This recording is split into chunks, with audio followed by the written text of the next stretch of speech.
ನಮಸ್ಕಾರ, ನಾನು Arshita. Welcome back to my channel. ಎಲ್ಲರೂ ಹೇಗಿದ್ದೀರಾ?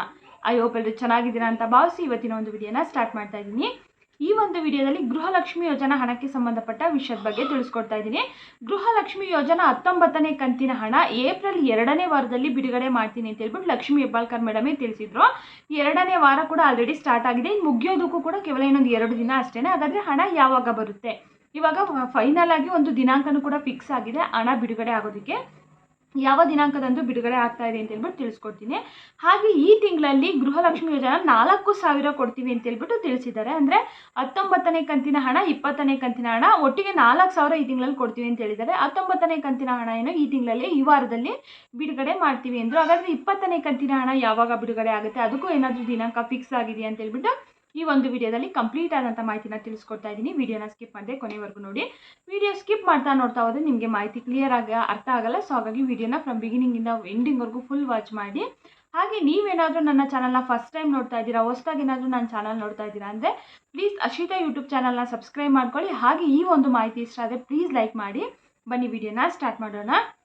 ಗೃಹಲಕ್ಷ್ಮಿ ಯೋಜನಾ 19ನೇ ಕಂತಿನ ಹಣ ಹಾಗೆ 18ನೇ ಕಂತಿನ ಹಣ, ಎರಡೂ ಕಂತಿನ ಹಣನೂ ಕೂಡ ಸರ್ಕಾರ ಒಟ್ಟಿಗೆ ಬಿಡುಗಡೆ ಮಾಡಿದೆ. ಒಟ್ಟಿಗೆ ಮಹಿಳಾ ಮತ್ತು ಮಕ್ಕಳ ಕಲ್ಯಾಣ ಇಲಾಖೆಗೆ ಹಾಕಿದ್ದಾರೆ. 5,000 ಕೋಟಿನ ಮಹಿಳಾ ಮತ್ತು ಮಕ್ಕಳ ಕಲ್ಯಾಣ ಇಲಾಖೆಗೆ ಆಲ್ರೆಡಿ ಬಿಡುಗಡೆ ಮಾಡಾಗಿದೆ. ಬಟ್ ಆದರೆ ಇಲ್ಲಿ ರಂಜಾನ್ ಹಬ್ಬಕ್ಕೆ ಹಾಗೆ ಯುಗಾದಿ ಹಬ್ಬಕ್ಕೆ 18ನೇ ಕಂತಿನ ಹಣನ ರಿಲೀಸ್ ಮಾಡಿದ್ರು.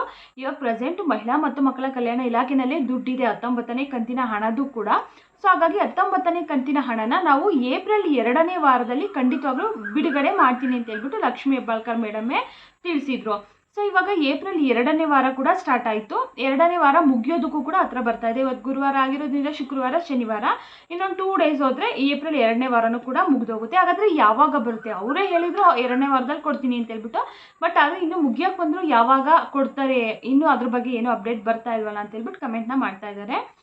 ಇವಾಗ 19ನೇ ಕಂತಿನ ಹಣ ಕೂಡ 11ನೇ ತಾರೀಕು ಅಥವಾ 12ನೇ ತಾರೀಕು ಅಷ್ಟರಲ್ಲಿ ನಾವು ಬಿಡುಗಡೆ ಮಾಡ್ತೀವಿ ಅಂತ ಹೇಳ್ಬಿಟ್ಟು ತಿಳಿಸಿದ್ದಾರೆ. ಅಂದರೆ ಈ 2 ದಿನದಲ್ಲಿ 11ನೇ ತಾರೀಕು ಅಥವಾ 12ನೇ ತಾರೀಕು 2 ದಿನದಲ್ಲಿ ಯಾವಾಗ ಬೇಕಿದ್ರೂ ಕೂಡ ಹಣ ಬಿಡುಗಡೆ ಆಗ್ಬೋದು, ಅಥವಾ ಇವತ್ತೇ ಸಂಜೆ ಬಿಡುಗಡೆ ಆದರೂ ಕೂಡ ಆಗ್ಬೋದು. ಯಾಕಂದರೆ ಹಣ ಆಲ್ರೆಡಿ ಫಿನಾನ್ಸ್ ಡಿಪಾರ್ಟ್ಮೆಂಟಿಂದ ಮಹಿಳಾ ಮತ್ತು ಮಕ್ಕಳ ಕಲ್ಯಾಣ ಇಲಾಖೆಗೂ ಹಣ ಬಂದಿದೆ. ಮಹಿಳಾ ಮತ್ತು ಮಕ್ಕಳ ಕಲ್ಯಾಣ ಇಲಾಖೆಯಿಂದ ಟ್ರೆಜರಿಗೂ ಕೂಡ ಆಲ್ರೆಡಿ ಹಣನ ಕೊಟ್ಟಿದ್ದಾರೆ.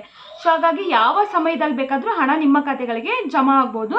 ಅಂದರೆ ಸ್ವಲ್ಪ ಪ್ರೋಸೆಸ್ ಇರೋದ್ರಿಂದ ಇವಾಗ ಮಹಿಳಾ ಮತ್ತು ಮಕ್ಕಳ ಕಲ್ಯಾಣ ಇಲಾಖೆಯಿಂದ ಟ್ರೆಜರಿಗೆ ಹಣ ಕೊಟ್ಟಿದ್ದಾರೆ ಅಂತಂದರೆ ಅಲ್ಲಿ ತುಂಬಾ ಕೆಲಸ ಇರುತ್ತೆ, ತುಂಬ ಪ್ರೋಸೆಸ್ ಇರುತ್ತೆ. ಸೊ ಅದೆಲ್ಲ ಕಂಪ್ಲೀಟ್ ಆಗಿ ಹಣ ಬರೋಷ್ಟರಲ್ಲಿ 1 ವಾರನೂ ತಗೊಳುತ್ತೆ, ಅಥವಾ ಒಂದು 4 ದಿನಕ್ಕೂ ಬರುತ್ತೆ, 3 ದಿನಕ್ಕೂ ಬರುತ್ತೆ, ಅಥವಾ ಒಂದೊಂದು ಸರಿ 1 ವಾರನೂ ಕೂಡ ತಗೊಳುತ್ತೆ. ಅಂದರೆ ಬ್ಯಾಂಕ್ ಏನಾದರೂ ಗೌರ್ಮೆಂಟ್ ಹಾಲಿಡೇಗೆಲ್ಲಾದರೂ ಜಾಸ್ತಿ ಇತ್ತು, ಸೊ ಆ ರೀತಿ ಏನಾದರೂ ಇದ್ದಾಗ ಸ್ವಲ್ಪ ಲೇಟ್ ಆಗುತ್ತೆ. ಏನಿಲ್ಲ, 1 ತಿಂಗಳು 1 ವಾರ ಪೂರ ಫುಲ್ ವರ್ಕಿಂಗ್ ಡೇ ಇತ್ತು ಅಂದರೆ ಆದಷ್ಟು ಬೇಗನೂ ಕೂಡ ಬರೋ ಚಾನ್ಸಸ್ ಇರುತ್ತೆ. ಸೊ ಇವಾಗ 11ನೇ ತಾರೀಕು 12ನೇ ತಾರೀಕು ಅಷ್ಟರಲ್ಲಿ ಖಂಡಿತವಾಗ್ಲೂ 19ನೇ ಕಂತಿನ ಹಣ ಬರುತ್ತೆ ಅಂತ ಹೇಳ್ಬಿಟ್ಟು ತಿಳಿಸಿದ್ದಾರೆ. 11, 12 ನಾಳೆ ನಾಡಿದ್ರಿಂದ ನಾಳೆ ನಾಡಿದ್ರಲ್ಲಿ ಯಾವಾಗ ಬೇಕಿದ್ರೂ ಕೂಡ ನಿಮಗೆ 19ನೇ ಕಂತಿನ ಹಣ ಖಾತೆಗಳಿಗೆ ಜಮಾ ಆಗ್ಬೋದು. ಈ ಒಂದು ದಿನಾಂಕದಷ್ಟರಲ್ಲಿ ಬರುತ್ತೆ ಅಂತ ಹೇಳ್ಬಿಟ್ಟು ತಿಳಿಸಿದ್ದಾರೆ. ಖಂಡಿತವಾಗ್ಲೂ ನಾಳೆ ಅಥವಾ ನಾಡಿದ್ರಲ್ಲಿ ಬರುತ್ತೆ. ಬಿಡುಗಡೆ ಆದ ತಕ್ಷಣ ಇಮಿಡಿಯೇಟಾಗಿ ತಿಳಿಸ್ಕೊಡ್ತೀನಿ. ಹಾಗೆ ಈ ತಿಂಗಳಲ್ಲಿ ಮತ್ತೆ ನಾವು 4,000 ಕೊಡ್ತೀವಿ ಅಂತ ಹೇಳ್ಬಿಟ್ಟು ಲಕ್ಷ್ಮಿ ಹೆಬ್ಬಾಳ್ಕರ್ ಮೇಡಮೇ ತಿಳಿಸಿದ್ರಲ್ವಾ. ಇವಾಗ 19ನೇ ಕಂತಿನ ಹಣ ಬಂದು ಫೆಬ್ರವರಿ ತಿಂಗಳದು, ಇನ್ನು ಮಾರ್ಚ್ ತಿಂಗಳದು ಪೆಂಡಿಂಗ್ ಇದೆ.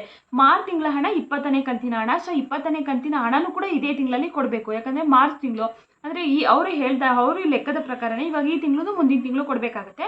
ಸೊ ಹಾಗೆ ಮಾರ್ಚ್ ತಿಂಗಳದು ಇದೇ ತಿಂಗಳಲ್ಲಿ ಕೊಡಬೇಕಾಗುತ್ತೆ. ಸೊ ಹಾಗಾಗಿ ಆಲ್ಮೋಸ್ಟ್ ಇದೇನಾದರೂ ಈ ನಾಳೆ ನಾಡಿದ್ರಲ್ಲಿ ಏನಾದರೂ 19ನೇ ಕಂತಿನ ಹಣ ಬಿಡುಗಡೆ ಆಯಿತು, ಒಂದು ಬಿಡುಗಡೆ ಆದರೆ ಒಂದು 5-6 ದಿನದಷ್ಟರಲ್ಲಿ ಆಲ್ಮೋಸ್ಟ್ ಸ್ವಲ್ಪ ಜನಕ್ಕೆ ಒಂದು 80% ಅಷ್ಟು ಜನಕ್ಕೆ ಬರುತ್ತೆ.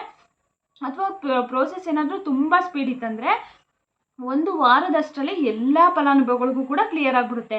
ಮತ್ತು 1 ವಾರದಷ್ಟರಲ್ಲಿ ಕ್ಲಿಯರ್ ಆಯಿತು ಅಂದರೆ ಇನ್ನೊಂದು ಕಂತನ್ನು ಕೂಡ ಅವರಿಗೆ ಬಿಡುಗಡೆ ಮಾಡೋದಕ್ಕೂ ಕೂಡ ಹೆಲ್ಪ್ ಆಗುತ್ತೆ. ಸೊ ಹಾಗಾಗಿ ಆಲ್ಮೋಸ್ಟ್ ಈ ಮಂತ್ ಎಂಡ್ ಅಷ್ಟರಲ್ಲಿ 20ನೇ ಕಂತು ಕೂಡ ಬರೋ ಚಾನ್ಸಸ್ ಇದೆ. ಅಂದರೆ 100% ಬರುತ್ತೆ ಅಂತೇಳಿ ಹೇಳೋಕ್ಕಾಗಲ್ಲ. ಒಂದು 50% ಬರ್ಬೋದು, 50% ಬರ್ದೇನೂ ಕೂಡ ಇರ್ಬೋದು. ಒಟ್ಟಿನಲ್ಲಿ ಟೋಟಲ್ ಈ ತಿಂಗಳಲ್ಲಿ ಮತ್ತೆ 4,000 ಬಿಡುಗಡೆ ಮಾಡ್ತೀವಿ ಅಂತ ಹೇಳ್ಬಿಟ್ಟು ಲಕ್ಷ್ಮಿ ಹೆಬ್ಬಾಳ್ಕರ್ ಮೇಡಮೇ ತಿಳಿಸಿದ್ದಾರೆ. ಫಸ್ಟ್ 19ನೇ ಕಂತಿನ ಹಣ ಬರಲಿ, ಆಮೇಲೆ 20ನೇ ಕಂತಿನ ಹಣದ ಬಗ್ಗೆ ಏನಾದರೂ ಲೇಟೆಸ್ಟಾಗಿ ಅಪ್ಡೇಟ್ ಬಂತು ಅಂತಂದರೆ ಖಂಡಿತವಾಗ್ಲೂ ತಿಳಿಸ್ಕೊಡ್ತೀನಿ. ಹಾಗೆ ತುಂಬ ಜನಕ್ಕೆ ಇನ್ನೂ ಕೂಡ ಪೆಂಡಿಂಗ್ ಇದೆ ಹಣ. ಒಂದು 13, 14, 15. ಸೊ ಈ ಥರ ಸುಮಾರು ಜನಕ್ಕೆ ಬಂದಿಲ್ಲ. ಕೆಲವೊಬ್ಬರಿಗೆ 15, 16ನೇ ಕಂತಿಂದ ಬಂದಿಲ್ಲ, ಕೆಲವೊಬ್ಬರಿಗೆ 16, 17 ಬಂದಿಲ್ಲ, ಕೆಲವರಿಗೆ 18 ಕಂತು ಬಂದಿಲ್ಲ. ಸೊ ಇವಾಗ ಪೆಂಡಿಂಗ್ ಹಣ ಏನಿದೆ ಆ ಹಣ ಎಲ್ಲನೂ ಕೂಡ ಈ ತಿಂಗಳಲ್ಲಿ ನಾವು ಕ್ಲಿಯರ್ ಮಾಡ್ತೀವಿ ಅಂತ ಹೇಳ್ಬಿಟ್ಟು ತಿಳಿಸಿದ್ದಾರೆ. ಅಂದರೆ ಕೆಲವೊಂದಿಷ್ಟು ಜನದ್ದು ಏನಾಗಿದೆ ಅಂತಂದರೆ ಟ್ಯಾಕ್ಸ್ ಪೇಯರ್ ಇಲ್ಲ ಅಂದ್ರೂ ಕೂಡ ಟ್ಯಾಕ್ಸ್ ಪೇಯರ್ ಅಂತ ತೋರಿಸ್ತಾ ಇದೆಯಂತೆ. ಸೊ ಅದು ನಮ್ಮ ಕಡೆಯಿಂದನೇ ಮಿಸ್ಟೇಕ್ ಆಗಿದೆ. ಸೊ ಹಾಗಾಗಿ ಅದನ್ನೆಲ್ಲ ನಾವು ಸರಿ ಮಾಡಿ ಈ ತಿಂಗಳು ಮುಗಿಯೋ ಅಷ್ಟರಲ್ಲಿ ಆದಷ್ಟು ಬೇಗ ನಾವು ಆ ಎಲ್ಲ ಪೆಂಡಿಂಗ್ ಹಣನೂ ಕೂಡ ಕ್ಲಿಯರ್ ಮಾಡ್ತೀವಿ ಅಂತ ಹೇಳ್ಬಿಟ್ಟು ಲಕ್ಷ್ಮೀ ಹೆಬ್ಬಾಳ್ಕರ್ ಮೇಡಮೇ ತಿಳಿಸಿದ್ದಾರೆ. ಯಾರಿಗೆಲ್ಲ ತುಂಬ ಲಾಂಗ್ ಗ್ಯಾಪ್ ಆಗಿದೆ, ಯಾರಿಗೆಲ್ಲ ತುಂಬ ತಿಂಗಳುಗಳಿಂದ ಹಣನೇ ಬಂದಿಲ್ಲ, ನೀವೆಲ್ಲ ಏನು ಮಾಡಬೇಕಂತಂದರೆ ಹೋಗಿ ನಿಮ್ಮ ಅಪ್ಲಿಕೇಶನ್ ಸ್ಟೇಟಸ್ಗಳನ್ನ ಒಂದ್ಸರಿ ಚೆಕ್ ಮಾಡಿಸ್ಕೊಳ್ಳಿ. ಟ್ಯಾಕ್ಸ್ ಪೇಯರ್ GST ಪೇಯರ್ ಅಂತ ಏನಾದರೂ ತೋರಿಸ್ತಾ ಇದೆ ಅಂತಂದರೆ ನೀವು ಒಂದು ಲೆಟರ್ನ ಬರೆದು ಮಹಿಳಾ ಮತ್ತು ಮಕ್ಕಳ ಕಲ್ಯಾಣ ಇಲಾಖೆಗೆ ಕೊಟ್ಟು ಬನ್ನಿ. ಅಂದರೆ ಈ ರೀತಿ ನಾವು ಟ್ಯಾಕ್ಸ್ ಪೇ ಮಾಡ್ತಾ ಇಲ್ಲ, ಆದರೂ ಕೂಡ ನಮಗೆ ಟ್ಯಾಕ್ಸ್ ಪೇಯರ್ GST ಪೇಯರ್ ಅಂತ ತೋರಿಸ್ತಾ ಇದೆ ಅಂತ ಹೇಳ್ಬಿಟ್ಟು ಒಂದು ಲೆಟರ್ನ ಬರೆದು ಕೊಟ್ಟು ಬಂದರೆ ಅವರು ಖಂಡಿತವಾಗ್ಲೂ ಆದಷ್ಟು ಬೇಗ ಸಾಲ್ವ್ ಮಾಡ್ತಾರೆ. ಅಥವಾ ನಿಮ್ಮ ಅಪ್ಲಿಕೇಶನ್ ಏನಾದರೂ ರಿಜೆಕ್ಟ್ ಆಗಿದೆ ಅಂತ ಬಂದರೆ ಯಾಕೆ ರಿಜೆಕ್ಟ್ ಆಗಿದೆ ಅಂತ ಹೇಳ್ಬಿಟ್ಟು ತಿಳ್ಕೊಳ್ಳಿ. ಅಥವಾ ರಿಜೆಕ್ಟ್ ಆಗಿದೆ ಅಂದರೆ ಮತ್ತೆ ಹೊಸದಾಗೂ ಕೂಡ ಅಪ್ಲಿಕೇಶನ್ ಹಾಕಬೇಕಾಗುತ್ತೆ. ಸೊ ಹಾಗಾಗಿ ರಿಜೆಕ್ಟ್ ಆಗಿದೆ ನೀವು ಮತ್ತೆ ಹೊಸದಾಗಿ ಅಪ್ಲಿಕೇಶನ್ ಹಾಕಿ ಮತ್ತೆ ಯಾಕೆ ರಿಜೆಕ್ಟ್ ಆಗಿದೆ ಅನ್ನೋದ್ರ ಬಗ್ಗೆನೂ ಕೂಡ ಅಲ್ಲೇ ಎನ್ಕ್ವೈರಿ ಮಾಡಿ, ಅಥವಾ ಮಹಿಳಾ ಮತ್ತು ಮಕ್ಕಳ ಕಲ್ಯಾಣ ಇಲಾಖೆಗೆ ಹೋದಾದ್ರೂ ಕೂಡ ಎನ್ಕ್ವೈರಿ ಮಾಡ್ಬೋದು. ಇನ್ ಕೇಸ್ ನೀವು ಏನು GST ಪೇ ಮಾಡ್ತಾ ಇಲ್ಲ, ಟ್ಯಾಕ್ಸ್ ಪೇ ಮಾಡ್ತಾ ಇಲ್ಲ ಅಂದರೂ ಕೂಡ ರಿಜೆಕ್ಟ್ ಆಗಿದೆ ಅಂತಂದರೆ ನೀವು ಮತ್ತೆ ಅಪ್ಲಿಕೇಶನ್ನ ಹಾಕ್ಬೋದು. ಹಾಕಿದರೆ ನಿಮಗೆ ಪೆಂಡಿಂಗ್ ಇರೋ ಹಣ ಎಲ್ಲ ಬರೋದು ಚಾನ್ಸಸ್ ಕಡಿಮೆ. ನೀವು ಮತ್ತೆ ಹೊಸದಾಗಿ ಬರುತ್ತೆ. ನೀವು ಈ ತಿಂಗಳು ಅಪ್ಲಿಕೇಶನ್ ಹಾಕಿದರೆ ಮುಂದಿನ ತಿಂಗಳಿಂದ ಹೊಸದಾಗಿ ಬರುತ್ತೆ. ಓಕೆನಾ. ಇದಿಷ್ಟು ಗೃಹಲಕ್ಷ್ಮಿ ಯೋಜನಾ ಹಣಕ್ಕೆ ಸಂಬಂಧಪಟ್ಟ ವಿಷಯದ ಬಗ್ಗೆ ಆಯಿತು. ತುಂಬ ಜನ ನಮಗಿನ್ನೂ 14, 15, 16ನೇ ಕಂತಿನ ಹಣ ಬಂದಿಲ್ಲ ಅಂತ ಹೇಳ್ಬಿಟ್ಟು ಕಮೆಂಟ್ ಮಾಡ್ತಾನೆ ಇದ್ದಾರೆ. ಕೆಲವೊಂದಿಷ್ಟು ಜನ 17, 18ನೇ ಕಂತಿನ ಹಣ ಇನ್ನೂ ಕೂಡ ಬಂದಿಲ್ಲ ಅಂತ ಹೇಳ್ಬಿಟ್ಟು ತಿಳಿಸ್ತಾ ಇದ್ದಾರೆ. ಸೊ ಇವಾಗ ಸ್ವಲ್ಪ ಸರ್ಕಾರದಿಂದನೇ ಮಿಸ್ಟೇಕ್ ಆಗಿದೆ, GST ಪೇಯರ್ ಟ್ಯಾಕ್ಸ್ ಪೇಯರ್ ಅಂತ ಹೇಳ್ಬಿಟ್ಟು ತೋರಿಸ್ತಾ ಇದೆ ಅಂತೆ. ಸೊ ಅದನ್ನೆಲ್ಲ ಕ್ಲಿಯರ್ ಮಾಡಿ ಬೇಗ ಹಾಕ್ತೀವಿ ಅಂತ ತಿಳಿಸಿದ್ದಾರೆ. ಯಾರಿಗೂ ವರಿ ಬೇಡ. ಓಕೆನಾ. ಇದಿಷ್ಟು ಗೃಹಲಕ್ಷ್ಮಿ ಯೋಜನಾ ಹಣಕ್ಕೆ ಸಂಬಂಧಪಟ್ಟ ವಿಷಯದ ಬಗ್ಗೆ ಆಯಿತು. ಈ ಒಂದು ಮಾಹಿತಿ ಎಲ್ರಿಗೂ ಕೂಡ ಇಷ್ಟ ಆಯಿತು ಅನ್ಕೋತೀನಿ. ಈ ಒಂದು ಮಾಹಿತಿ ಇಷ್ಟ ಆದರೆ ಇನ್ನೂ ಕೂಡ ನನ್ನ ಚಾನಲ್ನ ಸಬ್ಸ್ಕ್ರೈಬ್ ಮಾಡಿ ಹಾಗೆ ನೋಡ್ತಾ ಇದ್ದೀರಾ ಅಂದರೆ ಪ್ಲೀಸ್ ಅಶಿತಾ ಯೂಟ್ಯೂಬ್ ಚಾನಲ್ನ ಸಬ್ಸ್ಕ್ರೈಬ್ ಮಾಡ್ಕೊಳ್ಳಿ. ಹಾಗೆ ತಪ್ಪದೇ ಲೈಕ್ ಮಾಡಿ. ವಿಡಿಯೋ ನೋಡುವಂಥವ್ರು ಎಲ್ಲರಿಗೂ ಕೂಡ ತುಂಬಾ ಧನ್ಯವಾದಗಳು. ಮತ್ತೆ ಮುಂದಿನ ವಿಡಿಯೋದಲ್ಲಿ ಸಿಗೋಣ. Thank you for watching.